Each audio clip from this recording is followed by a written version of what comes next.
fire departments are not children of government. Most of them were started as a result of the communities coming together for a common good and solving a problem. People volunteered their time, volunteered materials, and that's how many of Vermont's fire departments got started.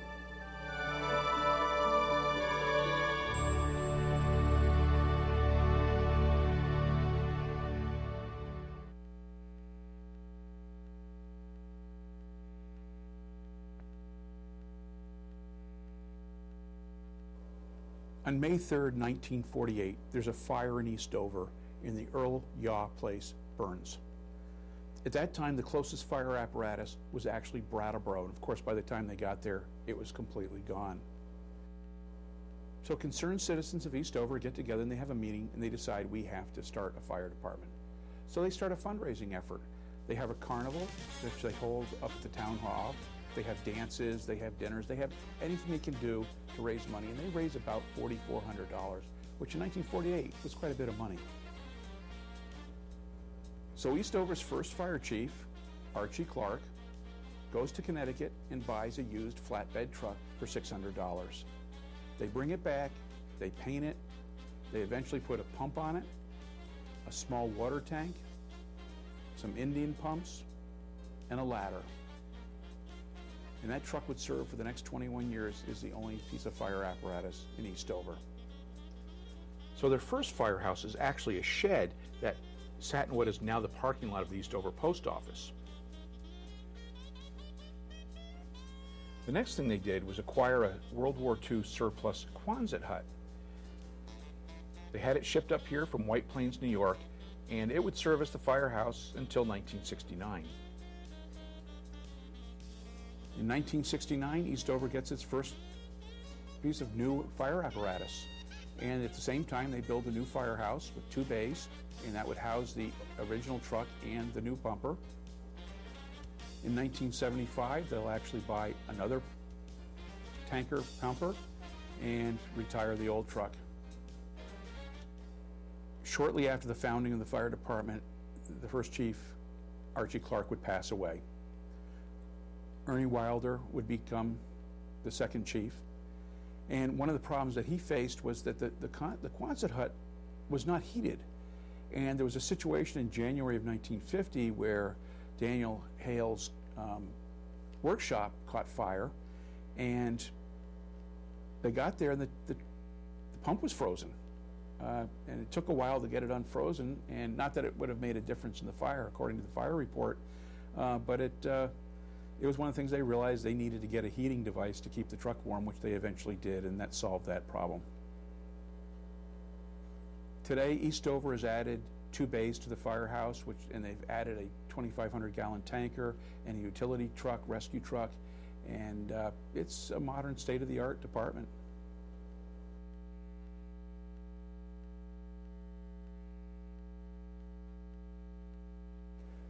When you look at the history of Dover, by 1940, the population was down under 250. But by 1954, the Mount Snow Ski had opened by Walt Schonkeneck, and then things began to change. Over the next 5 to 6 years, the ski industry would start growing. And of course, people would be showing up and they needed a place to stay, so inns would be built. Oh, well, I originally came from Connecticut, and of course, we started our business taking guests down in the village, and later on built the Alpoff, which is up further closer to the mountain. We thought of Dover as being a real rural area, pretty difficult to get around in even. And I often thought about the dirt road that came from East Dover to West Dover, and at times was practically impassable. And we were depending pretty much on East Dover, and like as Paul said, the vehicle I had was so decrepit that we couldn't count on that. So most of our backup was from Wilmington. I think it was the next town meeting I got up and shot my mouth off and said, "We need fire protection." Yeah. And then in the meantime, I guess about that time they had so-called Buckley fire in West Dover. The Buckley House was located in Westover Village, very close to what is now known as the Westover Inn. There was a fire during the winter, I believe it was 1962, that the house completely burned to the ground, along with the barn that was next to it, which was very close to the Westover Inn. This was the incident that really prompted people to get together and start the Westover Fire Department. Well, I think going back kind of to the beginning, you know, the lodge owners up in Westover got involved in building the fire station up there. And some of those early ones, like Steve Shantos, Tom Mead, you know, Eddie Barber, and of course Hank Sweeney, you know, they all had lodges and they needed, for insurance purposes, to do it, so they got together. The building of the original Westover Firehouse was an amazing community effort. People donated land, their skills as architects, as builders, companies provided building materials, and on top of that, they did many, many fundraisers, bazaars, bake sales, dinners to raise money for this effort. As a matter of fact, we used to brag that the town, it didn't cost the town anything to build a building and so on.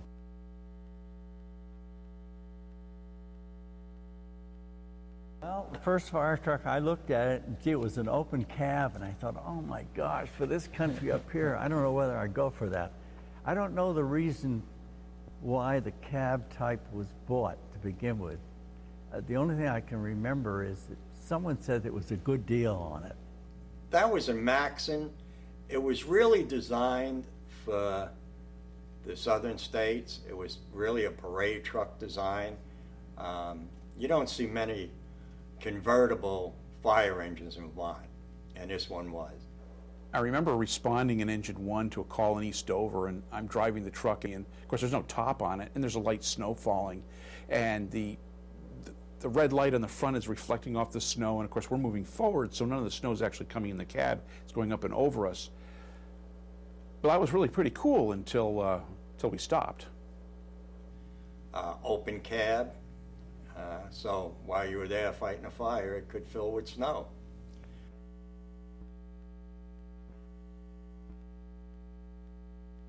Westover's first fire chief was Tom Mead, who would serve as fire chief from 1963 right up through 1973. Well, I get a kick out of Tom. He was into everything and everything. As a matter of fact, he became a selectman later on. But he liked to be chief, I'd say. Yeah, he did. and as far as I was concerned, boy, you can have the job. I don't want the responsibility. But You know, he didn't mind telling anyone to do this or that. That was one thing that Tom had a way. He just insisted, you do this and you do that, and so on. Tom Swim and I bought Fennessy's, and there was a fire, and the fire was actually set. It was set by a fellow that mysteriously drowned in Boston Harbor not too long after the fire. So the fire chief at the time was Tom Mead, who was a highly decorated Marine Ranger from World War II. Very proud, very good at everything he did. Well, he drove the truck because he was the boss, and a quarter mile, if a quarter of a mile from the fire station to the old Novice Inn, and he ran out of gas going up the hill. So they rolled the truck back down to the fire station and got gassed up, started back up the hill, and as soon as he got there, got set up, he realized there was little, if any, water in the tank. So he had to go back down and charge the water tank. Meanwhile, the building is raging, and sum and substance, on his third attempt, he got there, got the building saved, and they only lost about 40 feet of the end of the building. he was really quite good at it and was serious about it. He really did a good job, and I think the rest of the men were happy to have him in that position. So.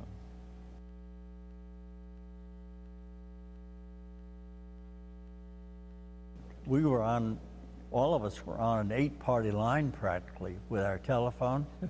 And when a fire happened, we called in to the Wilmington telephone operator, and she would tell us where the fire was.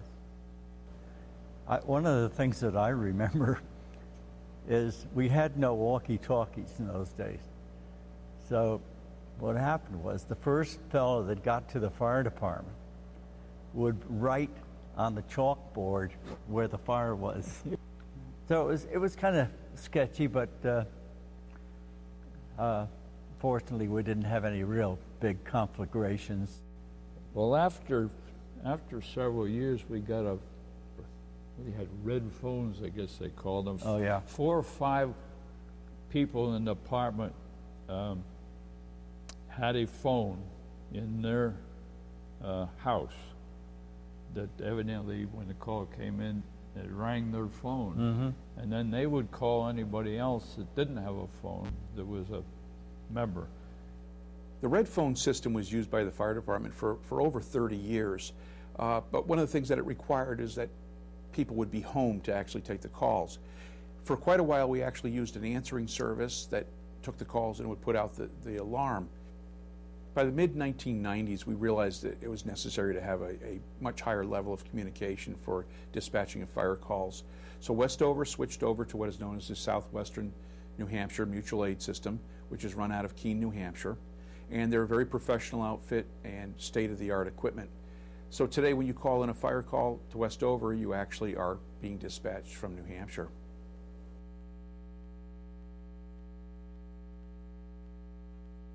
Hank Sweeney at the time had the contract for plowing the snow, plowing the parking lots of the Novice Inn. And we got to talk, and he told me about the meetings and drills. And I went down to one of the first meetings I went to. They weren't very active. They sitting around, they were playing cards. I asked about training on the pump on engine 1, which is an old Maxon.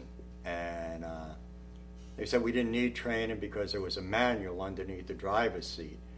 And when you got to the fire, you can just pull that out, and that'll tell you how to start the pump and what to do. Steve Shondos, one of the original members, recounts a story to us about a chimney fire at Fire Chief Tom Mead's inn, the Red Cricket Inn. And it was a chimney fire, and they responded, and somebody thought it'd be a good idea to put a whole canister of dry chemical down the chimney. Well, it put out the fire, but Shirley Mead spent the next 2 days vacuuming up her living room.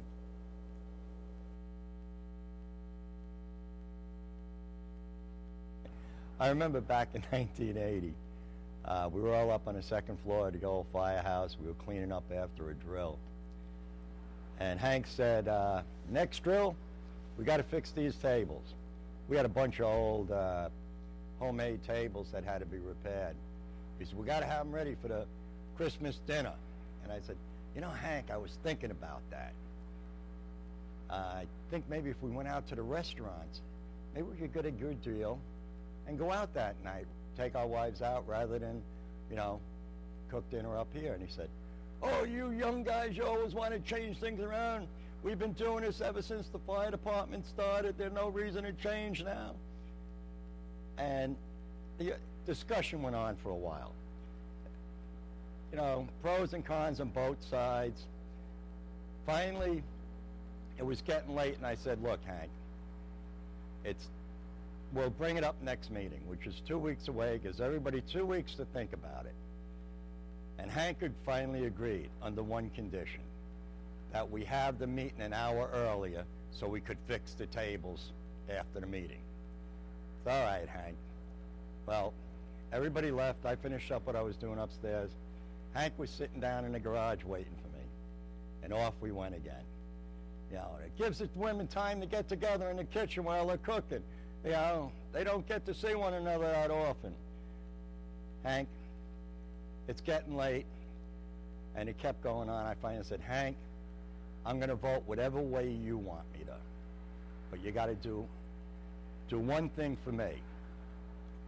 Between now and then, ask Eleanor, would she rather cook dinner for all the firefighters, help cook dinner for all the firefighters, or would you like to go out to a restaurant that night? Well, the following week, When I got to the firehouse, Hank was waiting. Turned around, he said, dinner's going to be at the Andines, and I have to know by next Monday so they can place an order. And the thing about it was, at the dinner, Hank showed up with a bouquet of roses. And every wife that came to, all our wives when they came in, got a rose, and Hank thanked them for putting up with us all year long, running out in the middle of a dinner or missing a birthday party. From that day on, every Christmas dinner the fire department has, there's a rose, and it's in memory of Hank.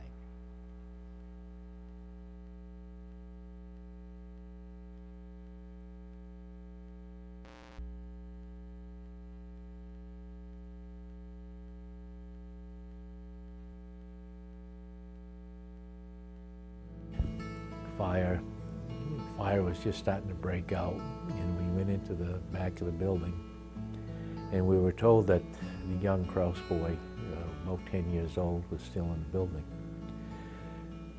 We got to the back of the building and put a ladder up, and Hank Sweeney, who was always, right up front, broke the window. And it was so hot that I put a hose on him to try and keep him cool, too, so he could get there. And I know he reached down and he felt the boy and he picked him up. And I don't know, it's just kind of my weird recollection that he almost threw him out the window and somebody caught him. Sometimes you go and you come back with a great feeling, we saved the structure. And then other times, like the Kraus fire, for the next few days, that's the only thing in your mind. What could I have done better? The guy's done the best.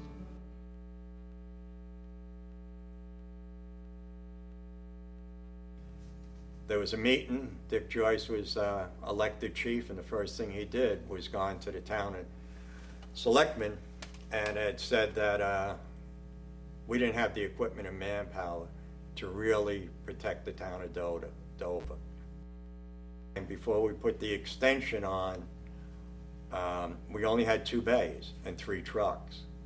So what you had to do was take engine 1, tighten it as close to the northern wall as you could get it. Then from the bay next door, pull in the tanker truck and get that as close as you could. And then we brought in our engine 2, which was a smaller truck. So really, if you were sitting in the firehouse looking out and you were on the tanker, you'd be looking at a concrete wall. The 1970s were not a great time in the town of Dover.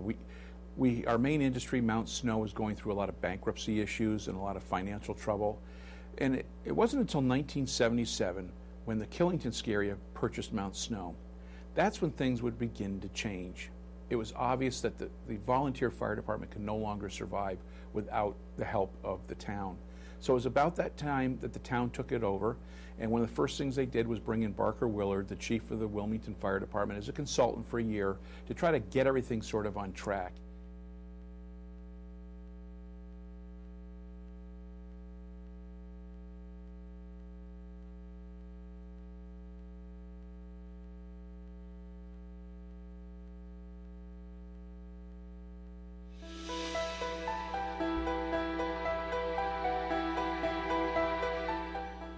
'80 didn't start well for West Dover.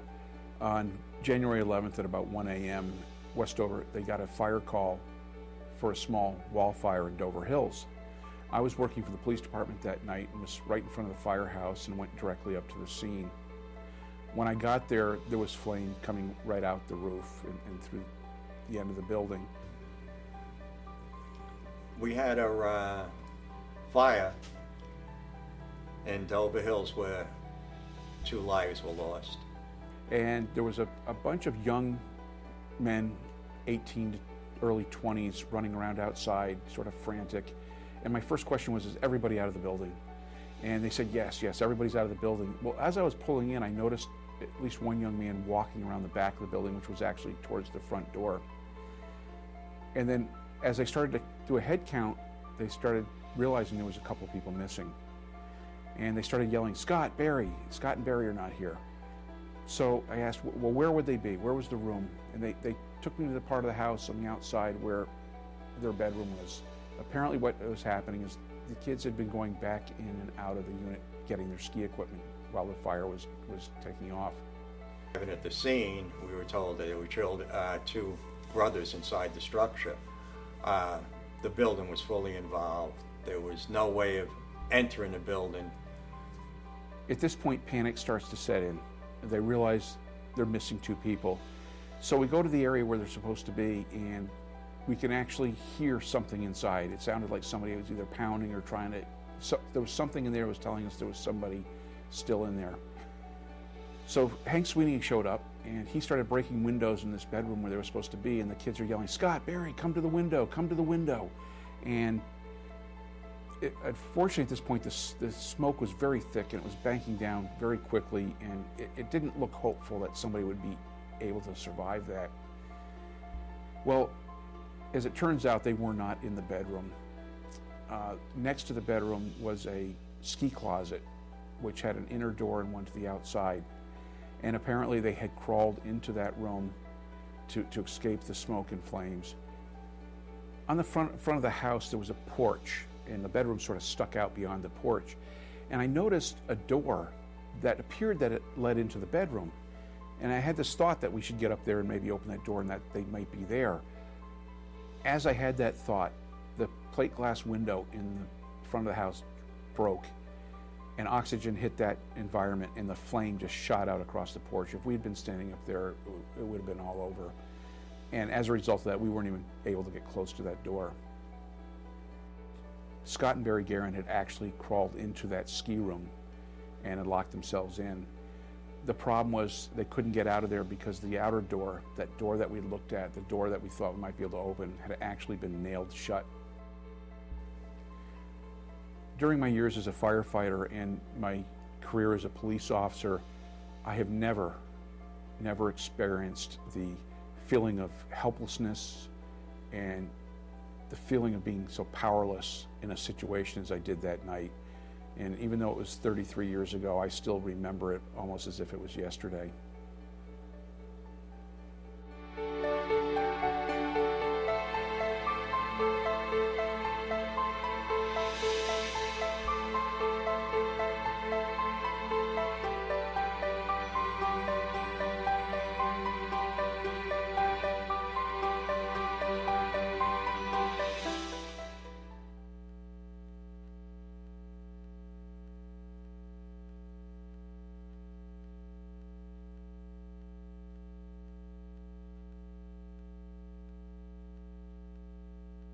It was a challenge, just like when we bought Engine 3.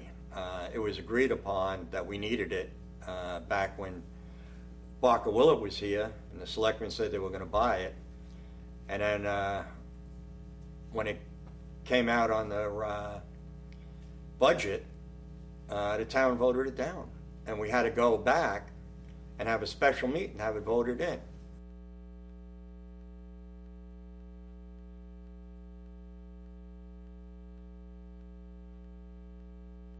I joined the department in 1984 after the selectmen had asked me to assist the department as an administrator to help them get through a lot of the paperwork. What was happening is the town was growing so rapidly. I mean, we were constantly in Act 250 hearings, a lot was going on, and the fire chief was a part-time job, and it was very difficult for them to try to do everything. One of the first issues we faced was we needed manpower and training. One of the things that had been happening is Westover had been losing credibility with other fire departments as a result of just things not going well for a little while. So somebody had suggested that we make it easier to get on the fire department, and the officers and myself said no, we have to do just the opposite. We have to actually make it harder to get on the department. After I took over, a while after it, we sent out letters to all the existing firefighters that were on the roster and explained to them that if they weren't going to come to the drills, they would have turned in their gear. And now all the firefighters are trained because they're going to drills, they're going to schools on weekends, they're bringing in-house training. That means bringing a professional firefighter instructor either from the state or from another department such as Brattleboro to assist us in our training.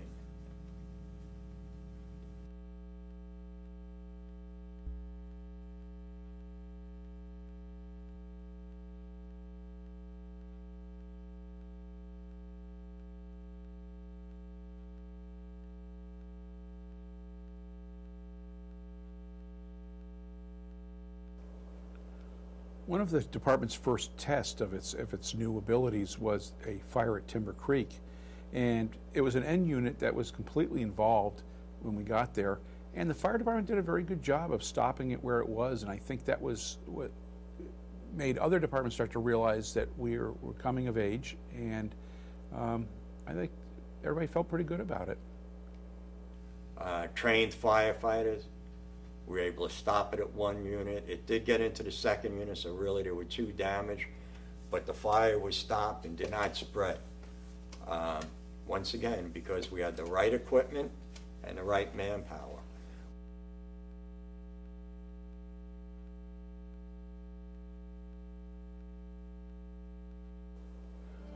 There were two ways that we were notified of fires. One, we had these little radios, we call them Minotaurs, which are like little pagers that let us know that a fire call is coming in. But the other thing is, if you notice on top of the police station, there's a huge siren unit. And for years, that was the main way that they alerted firefighters that there was a fire call. But every once in a while, it would false. And when it falsed, it would go off 12 cycles, and it would go on for several minutes, and it was very loud because the whole town could hear it, and it was really quite annoying. So one morning at 4 a.m., the siren goes off. And here we are, we don't have anything coming over our radios, and we think, great, here's another false alarm. So I drive to the firehouse, and as I'm driving to the firehouse, I look up the hill, and I can see the glow of the fire to Deacon's Den. It really looked like we were going to lose this building. But at that time, we had the firefighters had been training. They knew how to fight fires. And they made the right calls. And what made me really feel good about it is I was chief, but I wasn't the first one on the scene. And the guys that were first on the scene knew what to do. They didn't have to stand around and wait for someone to tell them. When we first arrived on the scene, Tim Snow, the ranking Westover officer, was assistant chief at the time, I think made some really good initial decisions about how we were going to attack this. And I think that's one of the things that made it successful. The course of it, the north half of the building burned, and the entranceway to Deacon's Den and Fennessy's was a hallway passageway that separated the two restaurants. And above that area in the old building were an old office space that we used. It had been formerly a small inn, and these were all guest rooms. The entire north end of the building was on fire, in flames. So we decided we'd try to save the rest of it. So we went down the hallway that's in the center, and that was still intact. And the plan was to push it back. Well, this took a huge hose. There's a lot of fire. So we were pulling in a 2.5-inch fully charged hose, and there were some new firefighters, and one of them was Scott Mead. And I can still remember Scott, somewhere in the shuffle, ended up on the nozzle in front of me. And as we went through the door between Deacon's and Fennessy's parlor, you open the door, all you see is a huge wall of flame. And as we moved in advance, there's coals, burning coals falling on us. It was pretty scary. And all I could hear was Scott, through his air mask, a mumbled expletive about why he was there. So I said, Scott, just get behind me, and we switched places, and it worked out fine. But John Mulhall, as a chief on the department, he knew the building extremely well because he worked in it and on it and around it when he was a kid. And so he made an effort to get into the upstairs area to secure the hallway to keep the fire from going across the hallway and getting into the Deacon's Den section. But he did a fabulous job of sitting in that hallway and just beating it back from coming through the rafters and the eaves. one of the difficulties with the Deacon's Den fire is that this was a building that kept having additions put on it. So there were a lot of roof angles and different areas and spaces that were enclosed that you just couldn't see and didn't know were there. And when the fire got in there, it was hard to get to it. I remember the Deacon's Den fire. There was that was roughly my second year on the fire department. I mean, just to see that massive fire, it was so incredible. The biggest fire I'd ever seen and been at.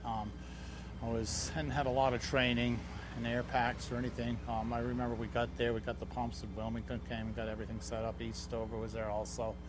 But I'll tell you, Bobby Edwards, John Mulhall, and Tim Snow, were the biggest assets here. They were the most trained people at the time. They really spent a lot of time in the middle fighting that fire between the Deacon's Den and Fennessy. The Deacon's Den fire was definitely a turning point for the department. This was the fire, I think, that brought us the recognition from other departments that we were competent, that we could do it, and things went really well. But that fire was early in the morning hours, probably 4 or 5 in the morning. That bar was open at 4 o'clock for business. The firefighters did an excellent job on that one.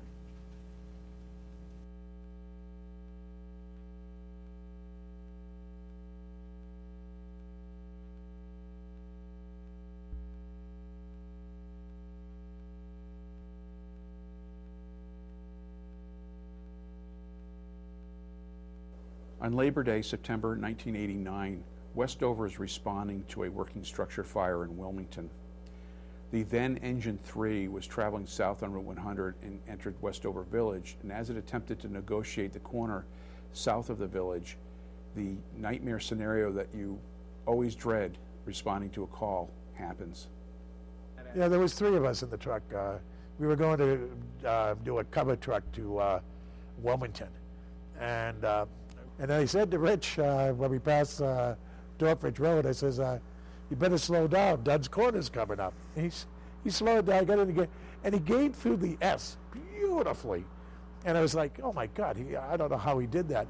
But then all of a sudden, when we came off that last S turn and we just got into onto the straightaway, the water gushed in the tanker and just went to the left and it just threw us right over the side.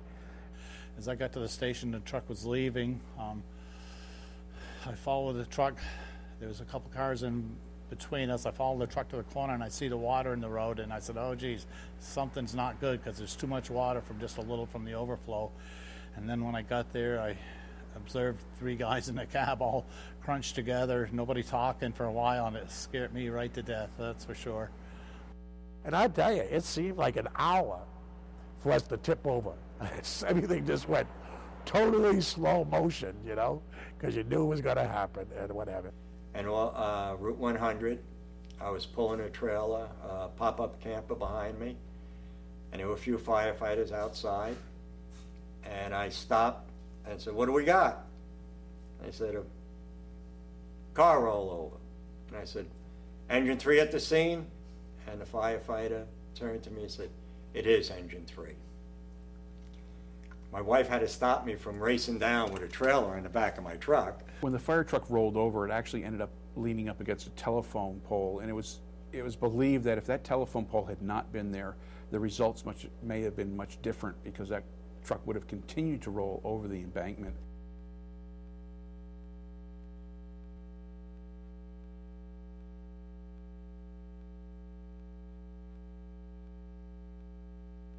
So I'm sitting at home one day, and suddenly I hear a large explosion and my house shakes. That was an interesting one. It was an LP gas explosion. But the call came in as a roof collapse. Just prior to that, there were throughout southern Vermont a lot of barns and homes. Their roofs collapsed because of the weight of snow. The fire was started because of buildup of LP gas in the basement. They had put in a new fireplace, an LP fireplace. The line had a rupture in it, filled the basement with LP gas. LP gas being heavier than air, sunk to the bottom. When it raised up to where the hot water heater was, when the hot water heater kicked on, the building exploded. I was talking to a couple that just shoveled off their deck and was looking over at Mount Snow, and they said they physically seen a structure, a fully in house, up over the tree line and then back down. And what it was, the building exploded straight up in the air, and it just fell apart. We had the toilet 30 feet in the air in a tree. Gentleman that was taking care of the property, Andy Anderson, had come up to me, and he had the owner on the phone. And I asked him where the electric coming into the structure was. And the lady told me to look at the door, the front door. And it would be to the right. Well, in order to see the front door, I had to turn around because it was blown across the street. And as I turned around, everybody, Andy and everybody I heard it, thought it was funny.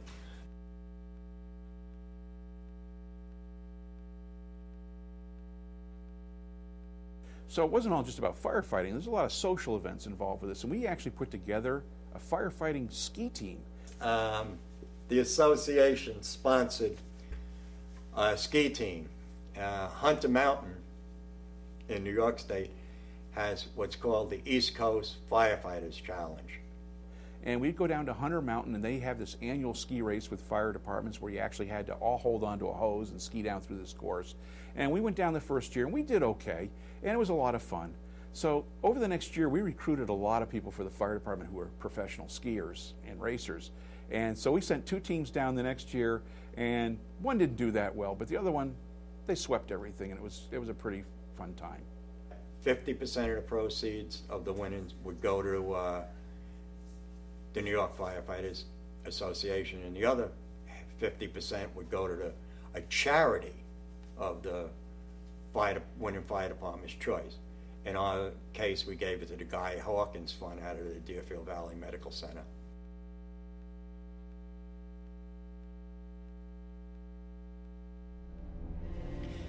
That was a great example of what is called flashover.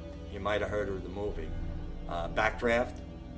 Well, we had a backdraft at this fire, and it's caused by gases building up, and they're not getting oxygen. When you open the door, the fire will suck out to try to suck in the oxygen that's out there. In this case, a gentleman was videoing it, and a few of our firefighters laid the hose down, stepped back to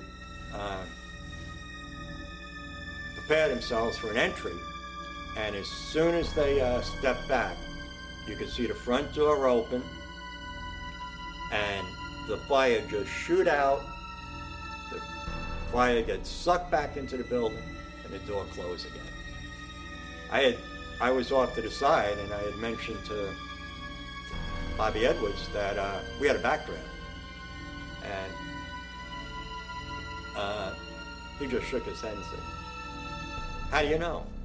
And I just knew it by the feel. Lucky that those firefighters were in the front of the door making their entry.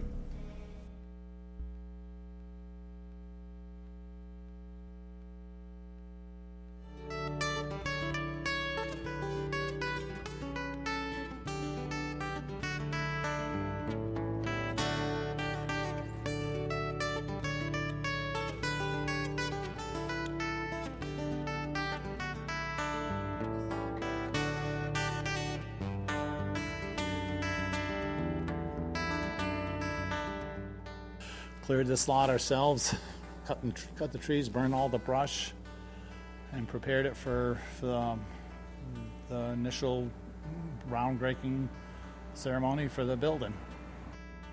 I was part of clearing the lot and burning of the brush and digging of the hole. Actually, I worked for the highway department at the time, and we did all the groundwork.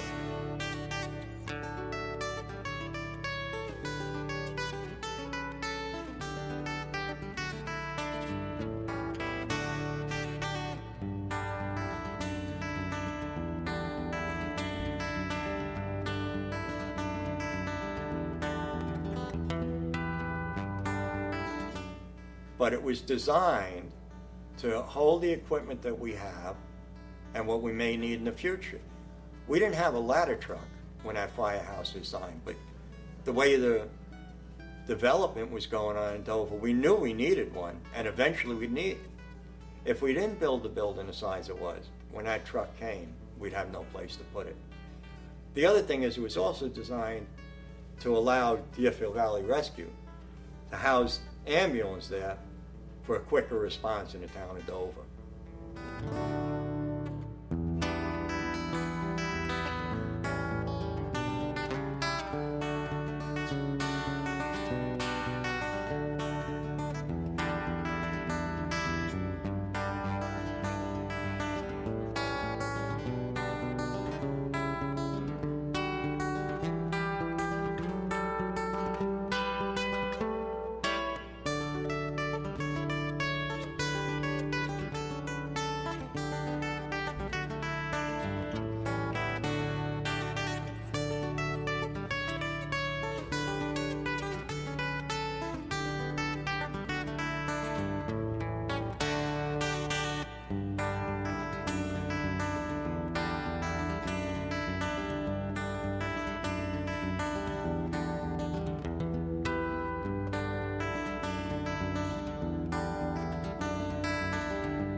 One of our coolest recent additions to the firehouse is something we can thank Hank Sweeney for. Back in 1965, while his wife Eleanor was giving birth to their last child, Hank's driving through Williamsville and he sees this old fire truck, and it's a 1927 Seagraves. Well, he buys it. Of course, he doesn't dare tell Eleanor about it because he's sort of a collector of things, and I think sometimes that didn't go over so well. But he doesn't say anything. So sometime later, Eleanor, one of her friends, brings it up, and she had no idea what she was talking about. So, you know, everybody else in town knew about it except Eleanor. I guess the wife's always the last one to know, aren't they? The fire truck had actually belonged to the Williamsville South Newfane Fire Department, and I had seen pictures of it when I was growing up, and I always thought it was a neat truck. And I joked around in Newfane that I wanted to buy that truck, or I wanted that truck. When I found out that Hank Sweeney had it, I got after him and said, "Oh, Hank, you got to sell me that truck. You got to sell me that truck." And Hank would joke with me. He says, "Well, maybe I'll leave it to you in my will."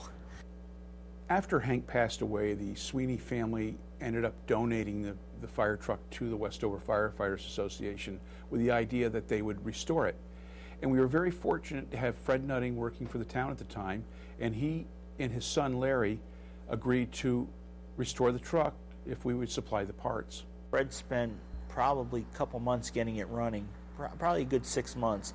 It hadn't run since, we believe, 1969. So he got it so it was runnable, and he took it to the Wardsboro Parade with pictures of then and in the future with a big question mark. And then he spent 5 years rebuilding the truck, and he took the truck all apart, every piece. It was all repainted, restored. A guy come to see us when I was working at the transfer station, and asked me if I wanted to restore it. I had to go up to the meeting, Larry and I, and we explained it to him, just what we were going to do. First year was 2006. I got it running, and it went in the Wardsboro Parade. Then after that, we went home, we tore it down, and we tore it right down to bare frame.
If you're involved in the emergency services, it's inevitable that if you're there long enough, you're going to have to deal with an untimely death.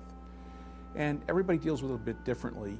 No, it's any fatalities or any serious injury, I try to block that out of my memory. It just really hit me hard thinking, that, somebody had died in a fire. One of the hazards when you're working in a small town is the likelihood that the victim is somebody you know or have some kind of relationship with it's much higher than it is in most areas.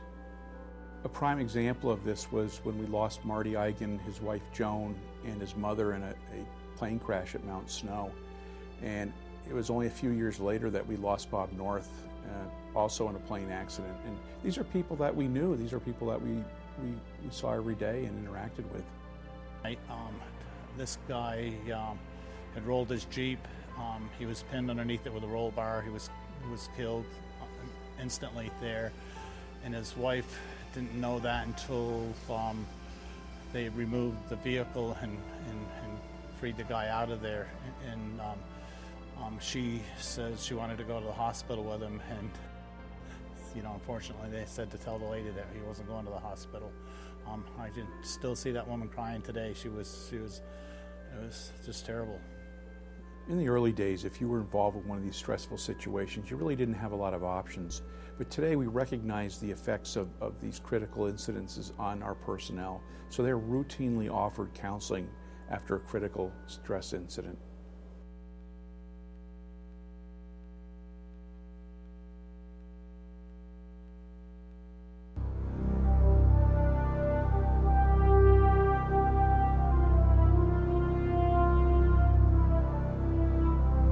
When I see where they are today and what they've done and the equipment and the professionalism, I'm really proud of our fire department. Actually, camaraderie with the fellow firemen. It's a great thing to get into. It's like family members. Fire department is the camaraderie with the fire department. All the guys. It's like a brotherhood. It really kind of. The chief really motivated me to come up here and be a part of it, and I wish I'd have made the decision 20 years ago. It's the best thing I've ever done.